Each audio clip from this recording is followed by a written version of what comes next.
What's up? It's Alexander Williamson. It is cold outside here in Seattle, Washington. Pardon my hair. Blah. It has been snowing. So, well, I don't know if you can see that much. It's all mountain now. But I have some interesting news, interesting developments. I have a couple things to show you if you're interested going on in my tanks. My Aquascape tank is becoming an Iwagumi style tank with a bunch of Danios in it. So I've always liked Celestial Pearl Danios, Gold Ring Danios, but this time there's going to be a whole lot of Danios in this Aquascape because they don't take away from the background so much. Plus, I got a couple other things, traded some stuff in, traded in more shrimp. I'm refining my shrimp so that they're all painted fire. So now I'm down to like 7 or 8 adults. But they're really high quality, so I've worked my way up the scale from low quality shrimp to that. But the big news is that I have recently spoken to Dustin from Dustin's Fish Tanks, and I know him and I have really different styles, but he hit me up and in a roundabout way, he contacted somebody I knew. They let me know that he was on the phone. I got on the phone with him, and long story short, he's coming to Seattle March 3rd, Saturday he'll be here over the weekend, but the big event is at a Reef Expo in Tukwila, which is like SeaTac, Tukwila area at an event center. And if you live in the Seattle area, it's open to the public. Come on down. There will be an aquascaping contest. And so cool news is I will be in the aquascaping contest, jamming out with whoever else is in the contest. But it's going to be free to enter through Dustin and I believe his Facebook page, events, there's info on there. So you can check out his Facebook if you want. But he's coming to town. I'm not one to shy away from any other fish channel folks, so the more the merrier. And basically, we're going to get a bunch of materials together Thursday, Friday, and get some rocks, get some sand, he's bringing a bunch of plants. He's bringing 2 loads on, like as much as he can bring on the plane with him. We've got sponsors here. It's also a frag swap and like a reef trade type thing. So I don't know what all's going to be there yet. Personally, I'm not organizing this, but I agreed to come. So kind of cool news. March 3rd. I'm sure I'll make a video about it. Maybe do a live cast. This is kind of a one-off live cast, but I'm also going to touch on the fact that I mentioned before, but either Thursdays or Sundays around 4 or 5 p.m. Pacific time is when I'm usually going to be doing my regular casts. So that will be the time if you guys want to keep up to date with when I'm doing that. Things may come up. I'll try to stick to either one of those times. And I think this week it's already Thursday, so I'm just going to count this as that for later today. But I'm basically going to be doing Sundays. I'll probably do more of an update and question and answer now that I've kind of refined what I'm doing. And we're going to be talking about fish tank stuff. I'm not a master of fish tank stuff. I've been doing it for a long time, but I don't know nearly as much as many people in the hobby, very obviously. I research, I learn as much as I can. A lot of things are new to me. I don't know how to breed African cichlids, for instance, other than dwarf cichlids. So a lot of this stuff that people have questions about, though, I can help with, like water parameters and algae growth and shrimp and guppy breeding and shrimp breeding and things like that. History definitely can help you with. But let's get on real quick. I'm gonna mention, if you're in the Seattle area, definitely check out the Facebook events page on Dustin's Planted Fish Tanks on his Facebook. There's got info on them. And we're still looking for a few aquascapers in the Seattle area. And That doesn't have to be professional level aquascaping. This isn't kind of an open contest, but we'll be working with cube tanks that are rimless, and we should be getting some high power filters and lights and stuff in soon. We're kind of working with the sponsor on all that. So I'm kind of his guy on the ground because he's never been to Seattle. So trying to help out where I can in the fish community. I know we have totally different channels. He's been around forever. I'm brand new. But we kind of jived on the phone, like chatting. So I'm going to be helping him with that. And should have some fun. It's open to the public, as I said. So you can come down to SeaTac or Tukwila Event Center March 3rd at 10 a.m. till 1 p.m. And we'll be doing some fun aquascaping. We should have 8 main tanks, and I don't know if we're going to end up doing anything with like one big exhibition tank or if we're going to maybe do some kids tank stuff. I don't know. But if you're interested in aquascaping, even if you're an amateur and you're in this Seattle area, either hit me up or hit him up. He's real busy, so it's probably easier just to hit me up, and I'm touching base with him throughout now through the rest of whenever.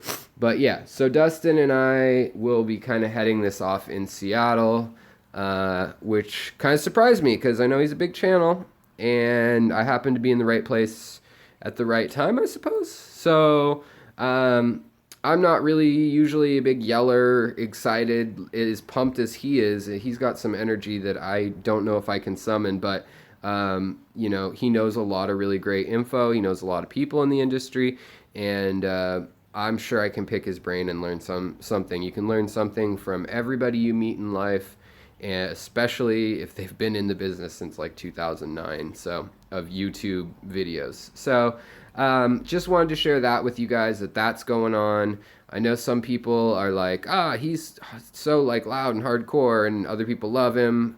There's a bit of a divide, especially here in Seattle. But I come bearing peace offerings to all on YouTube, and until otherwise, I guess. I don't know. This is silly. It's a hobby for me, so it's definitely a way of life for some of the people. And if it ever got to that point for me, I would understand more. But for me, I'm just doing this to have fun, to share my life with fish with you guys, and to share the information I glean in my research with you guys. So let's get to what's new. Thanks, David. I appreciate that. Yeah, it's a bit of an oddball collab. I mean, I am kind of like, here I am today. I just got back from the fish shop trading some stuff, some fish and some shrimp. But I'm wearing just my normal garb of tie-dye and hoodies and liberal shirts. And he's like a Kentucky guy who's intense. And I'm like this laid-back kind of hippie guy usually. But all that aside, I'm excited for it. It'll be fun. Hit me up if you want to get involved. I'm going to show you a couple things that I just picked up at the store, and this is just going to be a short cast. As I said, I just wanted to kind of announce that on Thursdays, which is today, and on Sundays are the 2 possible days that I'll be doing live casts. And those live casts will be at 4 or 5 p.m., probably 5 p.m. And I'm going to kind of try one of each, maybe both at first, and see when people can tune in the most or the best, or what people like. But I'm starting to get this down, as now we're entering the 3rd month of the channel. Thank you guys so much for the support and for the subscriptions. For subscribing. That's right. And the likes and the shares. It means a lot to me. Let me know what else you want to see. I'm always into like digging up info on stuff. Even if I don't know what it is, I can try to relay the info. That doesn't mean I always get it right, but I can try to relay as much info as I can glean, talk to experts in the area. There's a lot of them in the Seattle area. We have great marine biology folks around here, and I happen to know a lot of them. So, oh yeah. Woo! So, we have a request to see my breasts. And in that sense, you can see this, which is where all of our nuclear warheads are located. And that is a shirt that is from college. So Anyways, it's kind of a nerdy shirt, but the alarming part is that like Washington has like most of the nukes in the country other than Kansas, and most of the ones in Kansas have been deactivated. San Diego and Washington State have like Hanford, we have Spokane, and then we have like Colville, and then we have Oak Harbor or Bremerton, and all those have Trident submarine. That's the Trident submarine base. So there's enough nukes in the Puget Sound to totally nuke the entire world over. That's not related to fish, but somebody requested to see my chest, so that's what's up. All right, so let's see here. Today we've got some new things going on. We've got the Pelvicochromis tenuatus. Oh, Bentley. All right, what's up, Bentley? So Bentley, you want to be in a scape contest? Hit me up, and you're in the scape contest. Dustin's fish tanks, as well as a new rimless tank company and filter company, I believe, are putting one on in Tukwila, March 3rd, 10 a.m. Dustin and I will be running around town Thursday and Friday trying to pick up and buy stuff. You're allowed to bring whatever you want to the scape. So if you want to bring driftwood or plants or whatever, you can bring that. They will be either 12 by 12 by 12 like miniature cubes, or they'll be 24 by 24 by 24 cubes. I don't know. But they're rimless, ultra clear glass. We've got lights and quick filters on them. They're going to be a one-day turn and burn setup. So they're basically just to look pretty.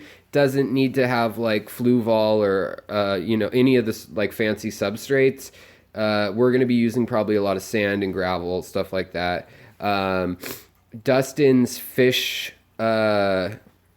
planted fish tank page has it as an event called like Reef Expo in Tukwila. But there will be an aquascaping thing. He wants me to pass that on to the local Seattle club too, and I will, but he's got some vetting process for who's going to be in it, but I get a couple picks randomly. So if you hit me up quickly, you're in. I know that Showman from the club is going to be involved. He also lives down in that area. So yeah, it's at the Reef Expo. So it's not going to be salt water, but we'll be doing freshwater stuff kind of on the sides to highlight some aquarium company. There's also a frag swap for saltwater lovers, and I don't know what all's going on there yet. Like, honestly, I just found this out last night, and the news is to spread the word quickly because it's going on in like 10 days or whatever. So trying to get the word out there. I'm going to email the fish club here in Seattle, see who wants to get involved. Also, you can see the female here randomly that happened in the background. She's chasing folks away. I'm just waiting and waiting. They keep having clutches. I think I broke the secret to the snails eating their eggs. I put down a silicate sand and the snails will not cross it. So that is hopefully like the magic rope around your sleeping bag, though I don't know if that works, but the old wise tale, if you put a rope around your sleeping bag when you're camping, rattlesnakes won't cross it or whatever. I don't know if that works. I don't think it does, but makes kids feel better. So in this tank, we had an algae bloom. I had crazy Monte Carlo and then dwarf baby tears all in a big mat, not mounted, floating, and just in green algae, which I know is weird, but it actually worked strangely well. I took more than 2/3 of it away, and now I'm seeing there's like Java moss that fragments must have gotten stuck in there. But now it's like this big, the blob mass, and so I had to trim it down, as well as the water lettuce, which I just got, like already took over the entire tank in 1 week. And so I took a bunch of that out also. So this tank should have like no nitrates between that and the bubble sponge filter and the hang off the back. The hang off the back is not really doing so much right now compared to the sponge filter really for active bacteria. But for this tank, because of all the hair algae that I know is in the water, you might be able to see some there. And I know it's coming. I've got an autosinkless. My pelvicochromis, they actually eat that too, and they'll like pull on it, but it's their fault that it's coming across the tank. It was all isolated into this blob, and now they're pulling it across. So like they'll get it in their mouth and they'll just yank on it and swim really hard. So I hope these beautiful ones have little babies soon. I added some more driftwood to the tank. It is doing just fine. I dismantled my miniature keeping area for my meteor minnows that was in a 2-gallon container for 3 of them. That was kind of mean. And so I dismantled that thinking it was pond season. And then I wake up and there's friggin' snow everywhere outside. And I'm thinking, oh, I put in a Rubbermaid with a heater and it'll be fine. And I'll pack some earth around it in the garden. I don't own a garden, but the neighborhood has a community garden. And I'm going to take it over and do fish ponds in there in my garden and see what the Seattle Neighborhood Association of Gardeners, the Pea Patch Institute, has to say about that. I might not be there long. So up here, just checking in on this tank. Still got these crazy spots that are blinding. I mean, you can see like, boom. It's like, they're insane. They're also kind of scary because they get really hot. So got those from a fellow club member, did some trading of some rainbow fish that I had. And then in this tank right now, we've got the lemon tetras. People keep saying like, those aren't lemon tetras. They're too orange. They're tattooed. They're dyed. They're genetically altered. No, they're just an orange-eyed variant. They're called orange-eyed lemon tetras, and they are beautiful. Sometimes they're called tangerine lemon tetras. Sometimes they're called sunset or tequila sunset lemon tetras. There's a bunch of goofy names for them, but they're a beautiful fish, and I like them. This tank is very active. No fertilizer needed when you step back and look at how many fish I have in it. It's overstocked, so I got to keep doing water changes a lot. We've still got 5 Julii Corydoras, and then we've got Corydoria habrosus, which this is a new thing, but they all hang out on that slab back there during the day, and then during feeding time they come check out what's new. But the Corys just hang out low. We've got 2 gudgeons left, and they have a burrow or a cave down in that lava rock, and they've been reproducing. Have yet to see babies from them, just because, other than in the shrimp tank, which is odd. So the story gets weirder of the babies in the shrimp tank. They jump in there. I put new horn weed, or whatever you want to call it, into the shrimp tank that has no fish in it. Gudgeons are in there overnight.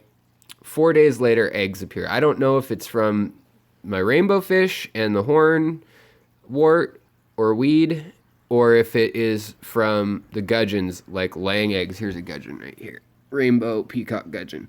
And that's the male, which he hasn't been out for a while. So I'm guessing his eggs hatched, and they've probably already, all the little fry have probably been gobbled up, sadly. But actually, thanks to Bentley, I have a giant massive water sprite now. So maybe 1 or 2 will survive somewhere in the thicket of the water sprite. So this is kind of like a wild jungle tank now. There's lots of rocks and rock piles, and the rocks get smaller underneath so that things can survive in there like shrimp. I took all the shrimp out of this tank, and I'm going to reintroduce a population of some color, and I don't know what. The spotlights you can see have done amazing on my purple kabamba. It has like a beautiful crimson color with purple leaves at the very top. I don't know if you can see that. But yeah, these spotlights are great. I've got one fish still in quarantine in that he is an ass, and he has ripped the fins of my black Moscow / Japanese ribbon endler, or guppies. Pardon me. If you can see this one back here, he ripped a chunk out of her tail, and she's lucky she doesn't have an infection. So, yeah, he was not nice. I couldn't get him to be nice. and now he is in solitary confinement. So moving on to the next tank in the update. This tank has kind of changed a lot in the last couple days. So right now, let me get situated. Sorry, I know it's unprofessional and shaky. We've got all sorts of these endlers, these leopard tail, whatever you want to call them, spade tail, rainbow leopard endlers, rainbow tailed leopard endlers, or tiger endlers. I don't know, I'm calling them leopard because these ones have leopard stripes. But, ooh, they're showing off for you guys. They think you guys are some hot stuff viewing on YouTube. So, I swear they're starting to do shows. Also got some gold ring Danios. I got 2 of them right for now. I wish I'd bought more. They are gorgeous, and I really love them. I got some more blue shrimp, which is nice. That one is the lowest grade. That's an older one. But now there should be about 7 adult shrimp wandering around the tank.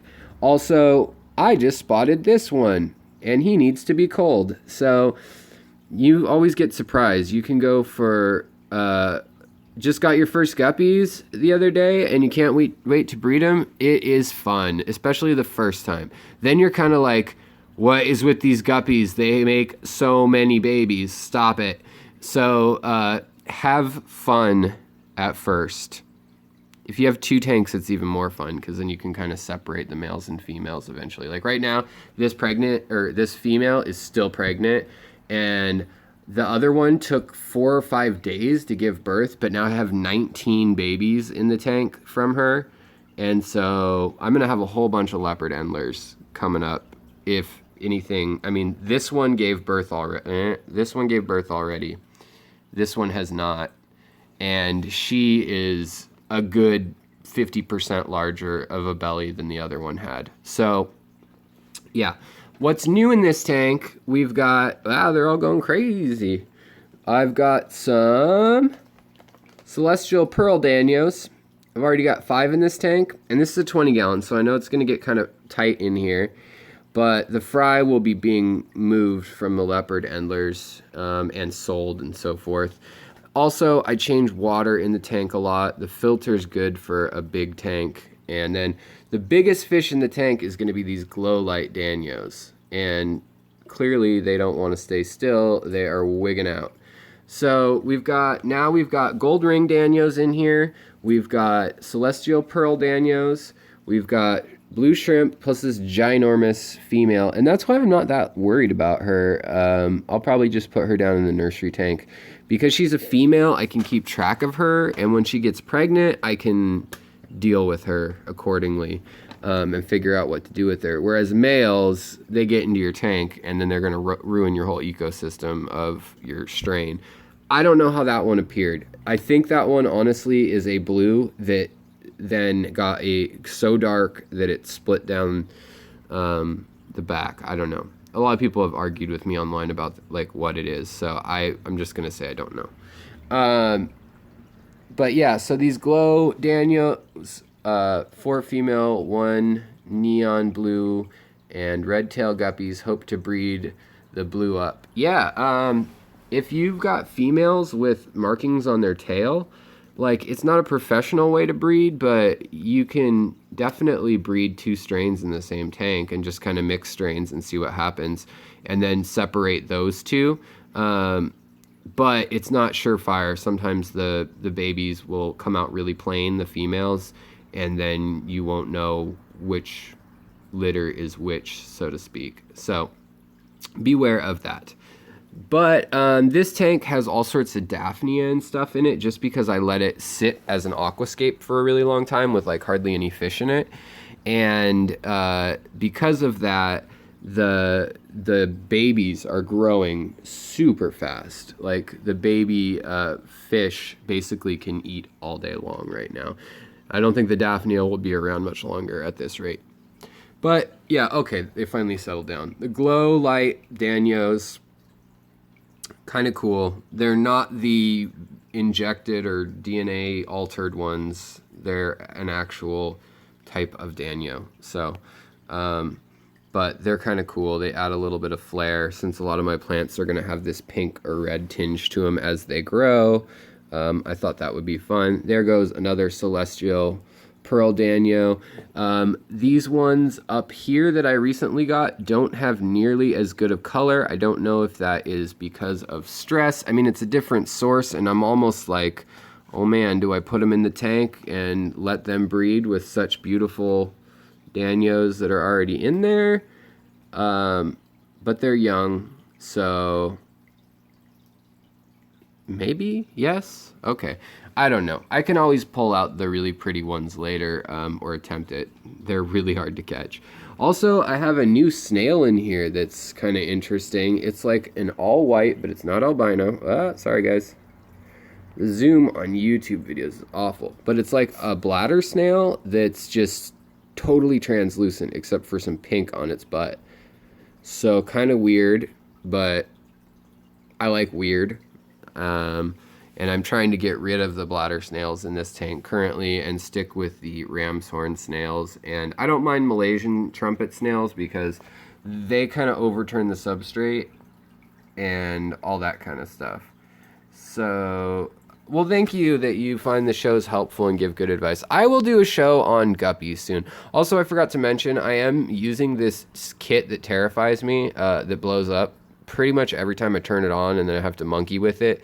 The Fluval 45 gram deal, but it really has helped plants grow. Like, obviously CO2 in your tank is like magic. It's like fairy dust.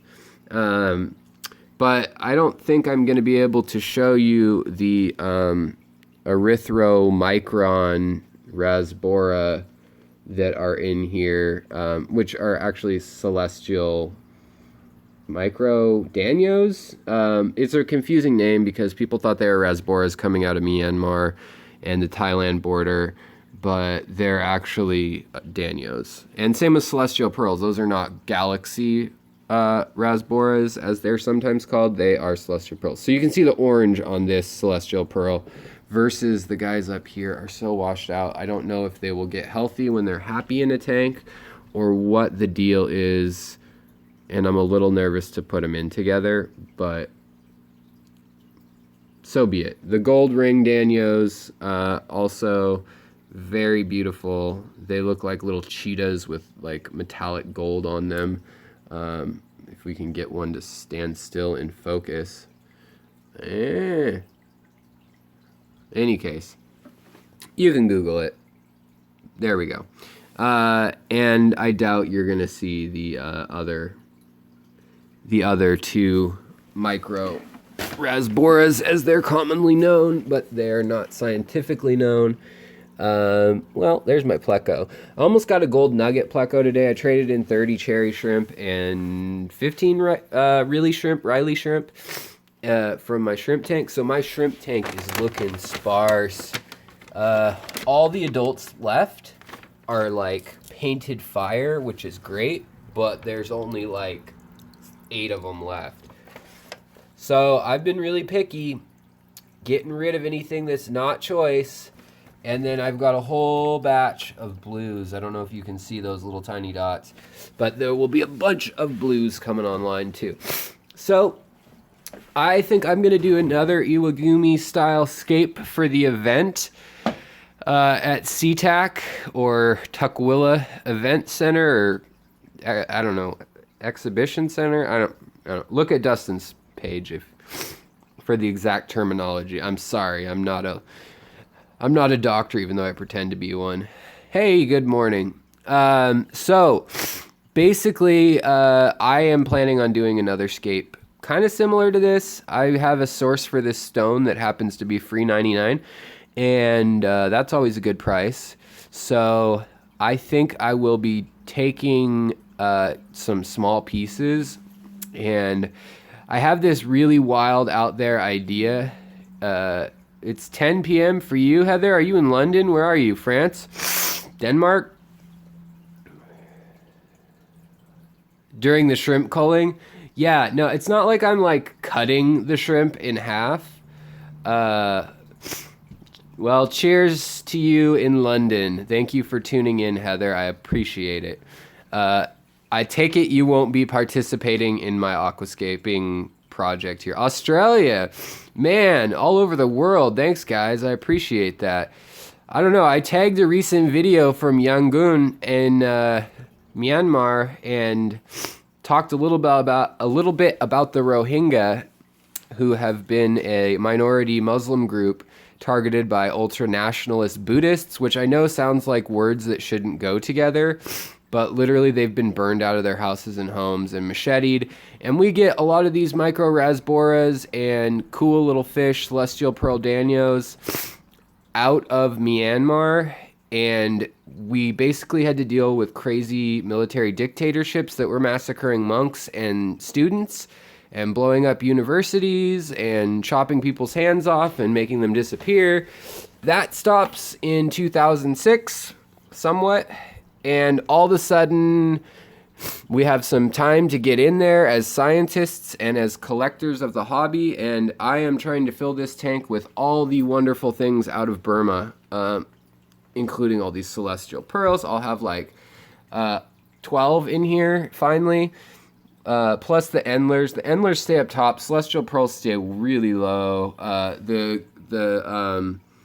The gold ring Danios, there's only 2 of them, and they stay in the midwater. And then the neon, or the glow Danios, sorry, which have kind of a yellow and pink salmon-y color with stripes. This is about as big as they're going to get. These are probably adults. 3 centimeters is as big as they're going to get. But yeah, oh, hey, Patricia, sorry, I didn't announce this one or anything. It's just crazy luck that, like, Dustin from Dustin's Fish Tanks and I ended up getting together because of a mutual person that happened to be standing in the room that he was talking to on the phone. And the stars aligned, I suppose. And so we're going to be doing an aquascaping contest in Seattle, south of Seattle, in SeaTac or Tukwila, at the event center during the Reef Expo. They'll be doing coral frag swaps. They'll be doing like different things that are aquarium and saltwater, mostly aquarium related, but we're going to be doing freshwater aquascaping, and we're going to have at least 8 tanks in the competition, if not more, and they're all going to be cubes, rimless, good filtration. We are looking for contestants in the next week. Sorry, I have a runny nose. It's really cold outside, and then I came inside, and it's like my nose is running. But if you live in the Seattle area or Portland or wherever, and you want to come up for that, you're welcome to come watch. Oh, thank you on the scaping. Yeah, I hope to do some streaming for sure from that event. Bio-home media with planted tanks. Do you have any knowledge on it? Bio-home media? I don't know that brand. I mean, I know Amazonia, and I know like Fluval Stratum, and I know, I mean, I've seen a lot of different types of it. So basically, let me break this down for you. I don't use those, one, because I'm impatient, and it mucks up your tank. So like when you're starting, you have to wait, and I'm really impatient, and you have to wait for the nitrates and the ammonia and everything that's fertilizing in the soil to calm down. Then you can't kick up the substrate because it will get crazy. Now, if you have a tank that you just plant and forget and want to scape, then that is awesome, and feel free to use those substrates. Me, however, I constantly trim plants, replant plants, and so I used root tabs. So I have like 8 root tabs in this 20, and let me get this out of the way, plus CO2. And for me, I can get pretty much any plant to grow in this tank. There's a couple, Pogostemus hellfairy, or hellfry, I don't know how to, it looks like hellfairy, but people keep saying hellfry. There's some growing right here, not doing well. So there are some plants that do truly need soil. Most don't. Most gravel with some nutrients in it and enough of a bio load of fish and or liquid fertilizer will do the trick. Like I use a mix, let me show you right now. I use a mix called Easy Green. Where is it? It's from Aquarium Co-op. Plug another local folks. Quarriet Aquarium Co-op. So, Easy Green. I happen to use this stuff. It's a good deal. $20 for this bottle. 1 pump per 10 gallons once a week. And it's got everything that I would go out and buy anyways. So it's got nitrogen, potassium, phosphate, magnesium, and trace elements of other things. Plus my fish load. This tank has a low fish load, high plant load, so I do use ferts in it. The other tanks, and I'm going to let this auto-synkless go because algae is a great way to tell how your ferts are doing. Like for your fertilizers, or if you need some sort of bio enhanced substrate, because you can grow a lot in a gravel tank. Dirt tanks are rad too, but they're a longer process and you don't want to be digging in them all the time because it clouds up the water and disturbs the fish. And I am just so finicky, especially with this channel, that I'll probably move this, I'll move this, and then I'll probably, remake a cave for my Pelvica chromis. I do all sorts of stuff fiddling around in my tanks, so I don't use anything. I've used Fluval stratum, which is inert, and so basically it is developed under the idea of hydroponics. So with with hydroponics, all the nutrients are in the water, and plants gather most of their nutrients, usually most plants, through their roots. How much harder is it to grow plants in sand and crushed coral over gravel? Well, that depends on the plant. So like crushed coral adds some hardness, and some plants love hardness, others don't so much. For me, this tank, I don't do anything to. Like, I have to trim it all the time. And this is inert gravel from, like, Petco or wherever. And then there is some special rock in there that's Wonderstone from New Mexico. And it has it's very porous, and it has iron in it. So that helps with the red, staying red. I don't even need to add iron to this tank if I want red plants. But you got to be careful with iron-rich rocks because that can also make your fish sick. They don't like metals in extremes. So yeah, this tank, it's been pretty easy. I mean, I've got crypts growing. You're not going to get baby tears or Monte Carlo to carpet very well on this. You do want soil for that. But same thing with that is if you're doing that, you're not going to be fiddling with the tank other than cutting and trimming stuff. So let me show you another tank that I don't use any ferts in. Sorry, my living room's a mess. You probably see what a pig I am, eating Oreos and drawing fish all day. I actually have a graphic design project that involves fish. That's kind of fun. So I'll show you that in a sec. So basically, there are, in this tank, I don't fertilize with anything. Yet again, just gravel. Only gravel in this tank. I have a mass of water sprite that somebody else gave me, and now it is like overtaking everything already. I can say that I put this water lettuce in, and it had roots to here last week, and it's to here. So the fact that I've overstocked my tank 20% and that I do like a 20% or 30% water change twice a week usually on this tank, I can keep like, this is a 40 gallon or so, and I can keep literally, I don't know, 60 fish in this tank, no problem, plus 19 or 20 plant species. And I've got everything from ferns and stuff, but yet again, these tears are from me trying to catch things with my net because something spawns, I get the baby out of there, and I bust up my plants. Yeah, water sprite's great because like the plants will eat it, or the fish will eat it. It's kind of, even if you don't expect it, like tetras and angelfish, and even like big meat eaters and stuff.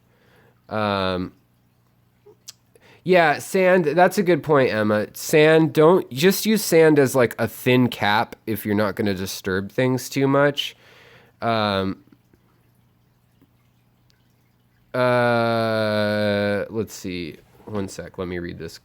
If you are keeping a shrimp tank, would it be better to use ferts to keep that algae up? Yeah, I mean, you can. I'd use natural light and just let the tank do its own thing, honestly. I'd put some plants in there and just let the tank do its own thing. Let it get a little bit of light from a window or something.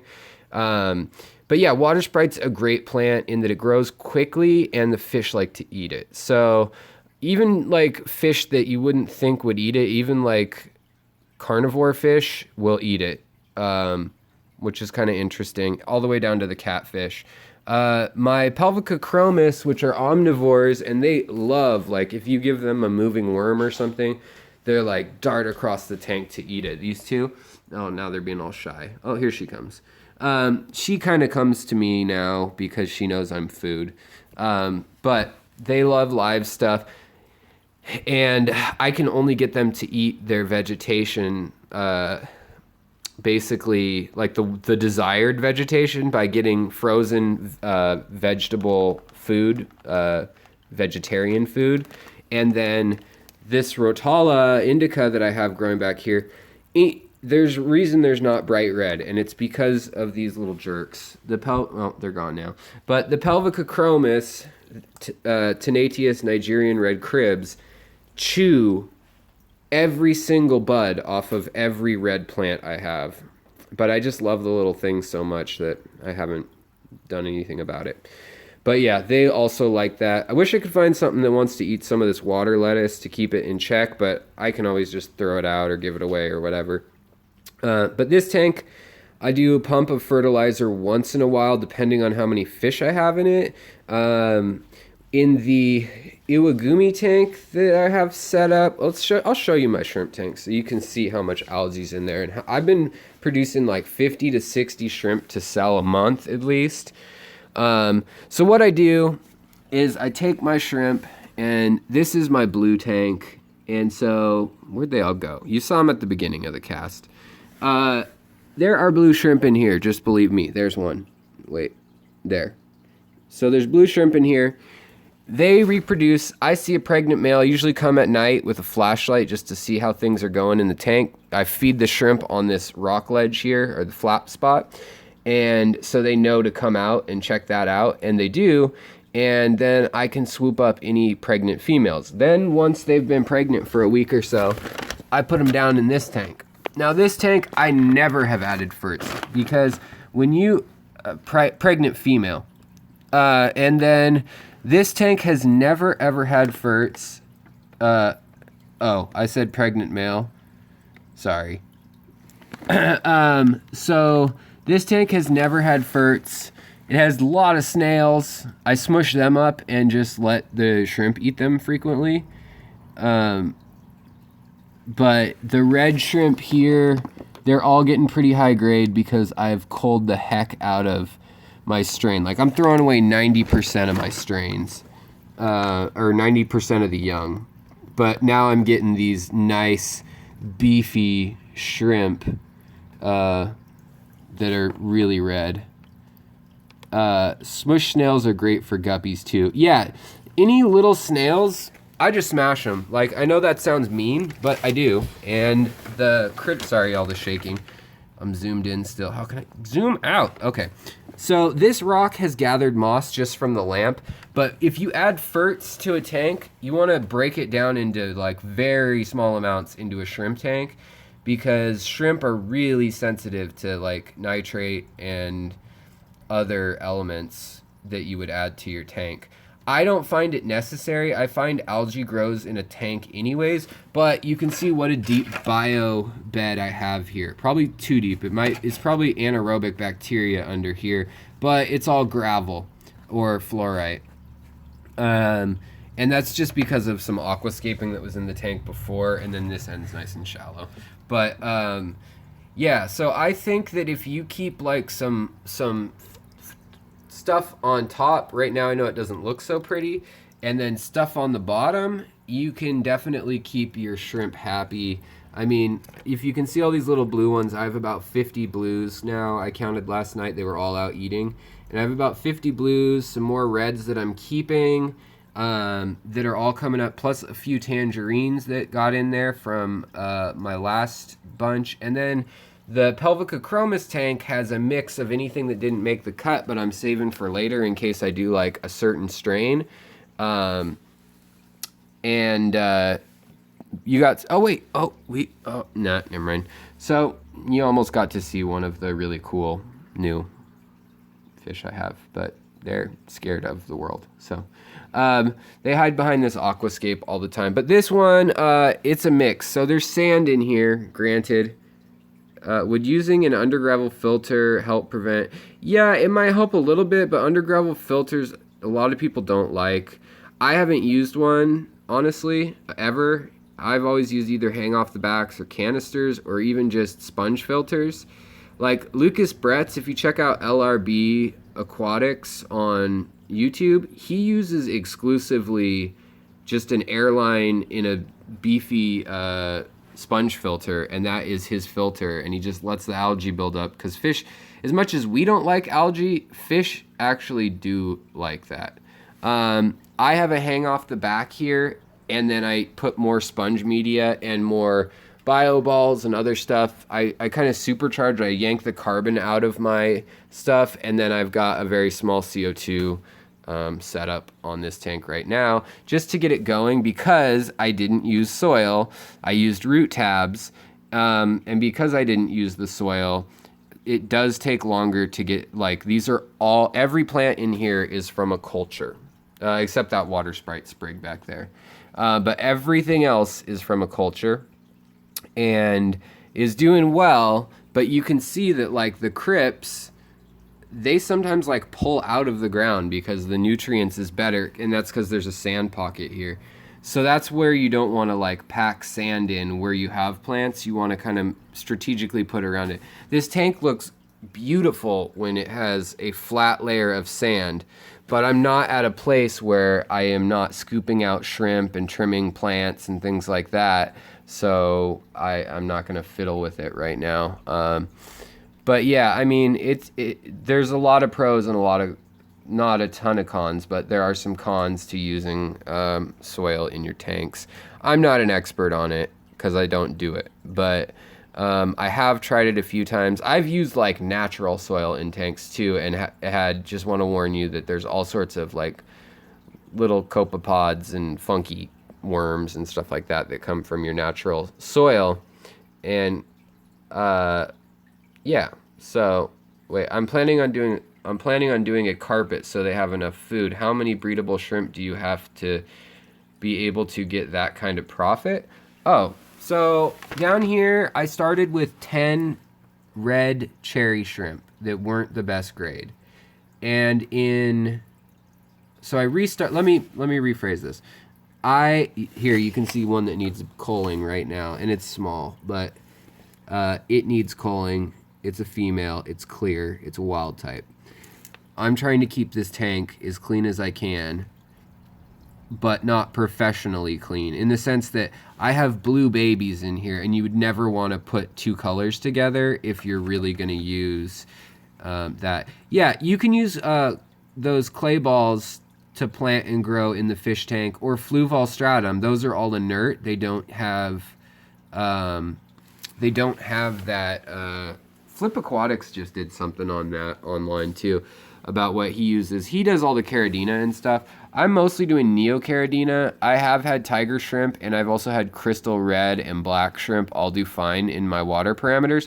But I live in Seattle, United States, and my TDS, my water hardness, is like 28 coming out of the tap. It has almost...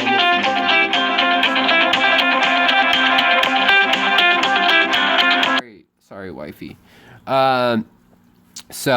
Yeah, but I would recommend with shrimp you do something really small and somewhat inert. You can add CO2 if you want to, like, pump up the plants, but honestly, if you can even get it a little bit of how big is your tank, Emma?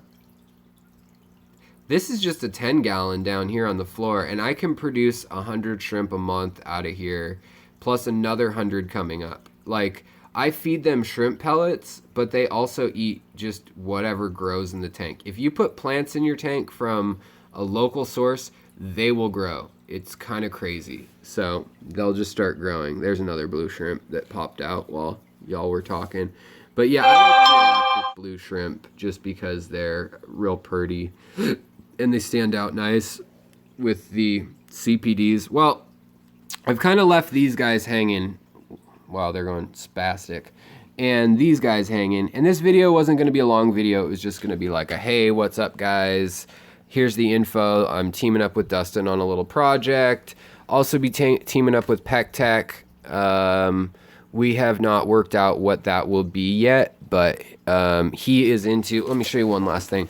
He is into like steampunk and art and stuff like that. You want blue shrimp? Oh yeah, so England and Europe seems to really like Germany in particular likes their Caridina shrimp, which are harder to keep. Look for Neocaridina blue dreams or blue velvets or blue topaz. Google those. I know you'll find someone in London with them. London's a huge city. I know for a fact I've seen them there when I've been there. But this was some little doodling for some shirts and just little logo things, like first draft of a celestial pearl Danio and then of a cherry red shrimp that's like a wind-up mechanical shrimp. I don't know. Thought you guys might get a kick out of that.